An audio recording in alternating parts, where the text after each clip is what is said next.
SMD component testing. Let's begin with ceramic capacitors.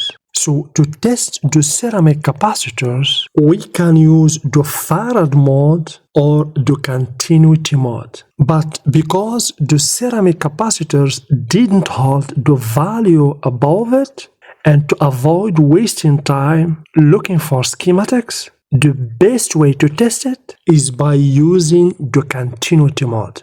So let's select continuity and let's test these two big capacitors. So one probe here, another here. Okay. Once we get a reading, this is good capacitor. This one also. Okay, no problem. When you hear a buzzer or while, this is normal.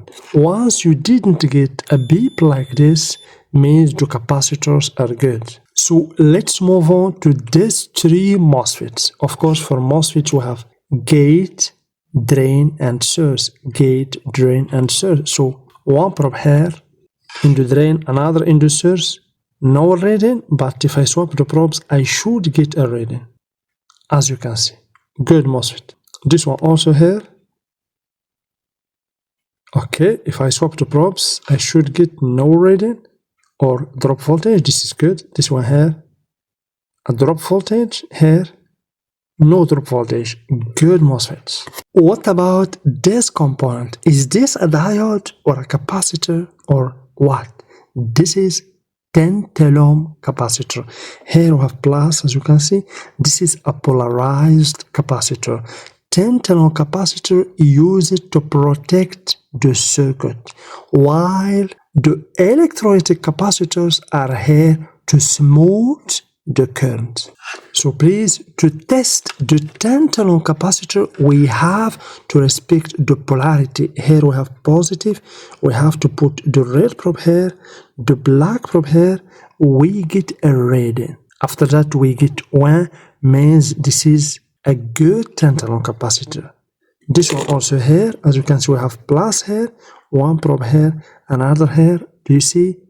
We get a reading. This is good. This one here, same thing, good one. Once you didn't get a buzzer, means the tantalum capacitors are good. For the electrolytic capacitors, the same working principle. This is a polarized capacitor. This black color means this is minus, and here we have positive side, as you can see here. Okay, as you can see here also we have the negative terminal, the positive terminal. How to test it? The same as tantalum capacitor.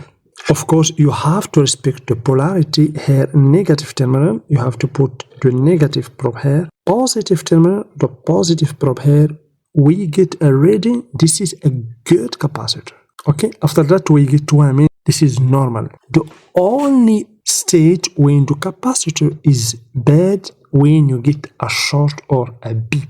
What about this component? This is a current sense resistor. Before we continue, a quick thank you to the sponsor of this video, Next PCB. Next PCB is a reliable multi-layer PCB manufacturer offering everything from PCB prototyping to full turnkey PCB assembly. They handle PCB fabrication, component sourcing, SMD stencils, and even mass production, all in one place. Whether you are building a prototype or scaling to production, Next PCB makes the process simple and professional. Check them out using the link below. This is the resistor that control the current that pass to the battery connector or the current consumed by the battery connector. How to test it? Easy. You can test it using the continuity mode or using the resistance mode.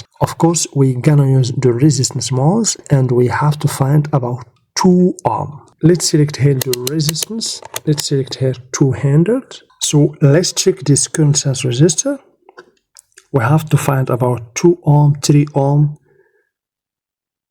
Okay, we have 4 ohm. This is good resistor. Okay, 3 ohm. This is good resistor. If you find open loop means the resistor is open. The motherboard will be a dead board. What about this component here? This is coil. You see here we have PL. This is coil. We check this coil using the continuity mode. If you check it using the resistance mode, of course, we're gonna find a very low resistance. You see, about 2. Also, this is good coil. Please pay attention to this kind of component. You see, it seems to be a capacitor, but this is a coil or inductor.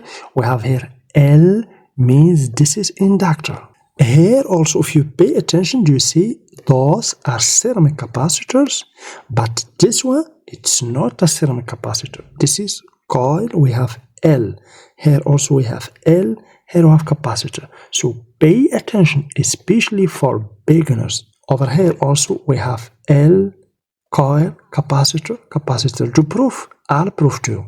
This one, for example, here, this is a ceramic capacitor. If I test it, as you can see, I get a reading in the multimeter, a high reading. But if I test this one here, the coil, I will get a very low reading. As you can see, I get a beep. Do you see? This is coil. Here also we have a coil. If we check it, as you can see, for the last time, we get a beep. Some beginners replace the coil with the capacitor or capacitor with the coil, and this step will damage the board 100%. Okay, what about this component here? This is diodes. You see we have here PD. This is for diode, and this white mark means this is the cathode. And here we have the anode. Here also we have cathode, white mark, and we have anode. To test the diode, of course, we're gonna select the diode mode on the multimeter. Of course, very easy. You have to put the black probe here on the cathode, the red probe on anode. We get a reading. Nice. But if you swap the probes, you should not get any reading. As you can see, no reading. Let's check this one here also. Okay, we have the cathode here, black probe here, red probe here. We get a reading. If I swap the probes, I should not get anything. As you can see, good diode. I hope you understand how to test SMD component. Of course, I test the most common component on motherboards and the most failed components like ceramic capacitor, diode, transistor, MOSFET, current sense resistor. I hope you enjoy the video. Please don't forget to like, subscribe, share, and for anyone who wants to accelerate learning, you can join my Passion page. All links in the description. Thank you very much.